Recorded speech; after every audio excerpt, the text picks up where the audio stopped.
What's happening, my fit friends? Mastery mindset number 5 is I remain calm in a challenging situation. This is difficult. Composure under the most challenging situations. Nobody is without their meltdowns. You know what I mean? Think about this though. When you melt down, are you balancing your thinking with your feeling? Probably not. So the name of the game is to try to be rational. And a good way to define rationality is to balance your thinking with your feeling. Do you know the story of Romeo and Juliet? Romeo and Juliet are two young kids. I think Juliet's actually like 12 in the original play. And they see each other at a party. It's love at first sight. I think that when you really dissect the play, it's more of lust or infatuation at first sight. And they have a romance that spans like 24 hours and then they get married. They can't be together because the families don't agree. Romeo gets into a fight with Juliet's cousin and he kills Mercutio. So Romeo becomes exiled. They devise a plan. Juliet is going to take a potion that makes her seem like she is dead. But that goes astray and Romeo actually hears that she has died. So he comes back to visit her in her crypt. And while he's looking at her and he's so heartbroken, he decides to take his own life. And as he takes his own life, Juliet would then wake up, see her beloved dead, and she takes her own life as well. And people go, oh my goodness, it's so romantic. It's a story about like teen suicide, man. I mean, it is. I mean, Shakespeare intended it to be a romance, and it does have some beautiful things to it, but taking it literally is very dangerous.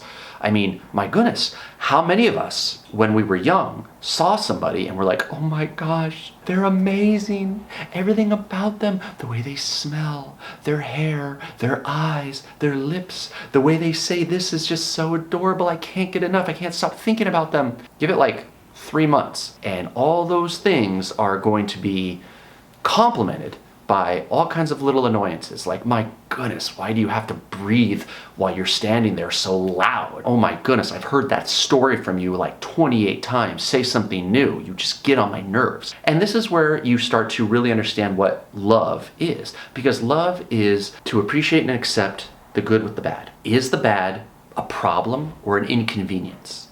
Most of the time it's an inconvenience. If it's a problem, it's like, hey, they're a drug addict and you're going to church. I mean, that it's probably not going to work, okay?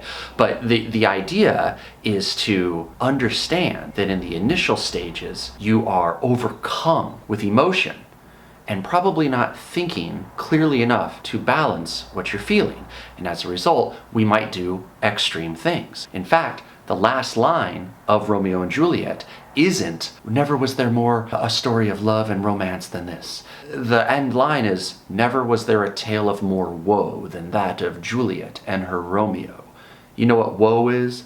It's like bad, grief, upset. It's not a good thing. It's telling you what the story is. You know, it's almost like a cautionary tale. With understanding our mastery mindset, that without balancing our thinking and our feeling, we are probably going to make mistakes that could otherwise be avoided. Now, I am not telling you to not be emotional. We're human beings. If you're not emotional, what are you, a robot? I have no feeling. I look at everything logically. What are you, a Vulcan? There's things that we get from our emotions that are beautiful, right? We get insight and understanding as to what our feelings are. And they also bring so much awareness to what we do. I'm just telling you to try to not only act on your emotion. Now, the same could be said for somebody who only acts with their intellect and never feels anything. You become distant and you become standoffish. And a lot of times you're very difficult for somebody to talk or express themselves to. And that would be very, very unfortunate, because we really have to understand that life is about connecting as human beings and sharing experience and love with one another. Here's how you train remaining calm in challenging situations, so that when big moments of infatuation or arguments happen, we don't take those to the extreme and do things that we might regret. For example, when the milk spills in the refrigerator, instead of going, oh my gosh, who put the milk back wrong? Was it you? I'm not cleaning it up. It's not my fault. Someone else is gonna have to do it. Instead of doing that, understand that, yeah, this is an inconvenience. And sure, maybe somebody other than you is responsible. Let's not cry over spilt milk. Take a few breaths, calm yourself, and think, is what I'm about to do helpful? And if you lose your temper and you yell and scream and storm away, it's not going to help the situation. If If you calmly pick up the milk, and then maybe later at family dinner or whenever, you calmly talk to everyone. So, oh, hey, everyone, by the way, the milk spilled out of the refrigerator.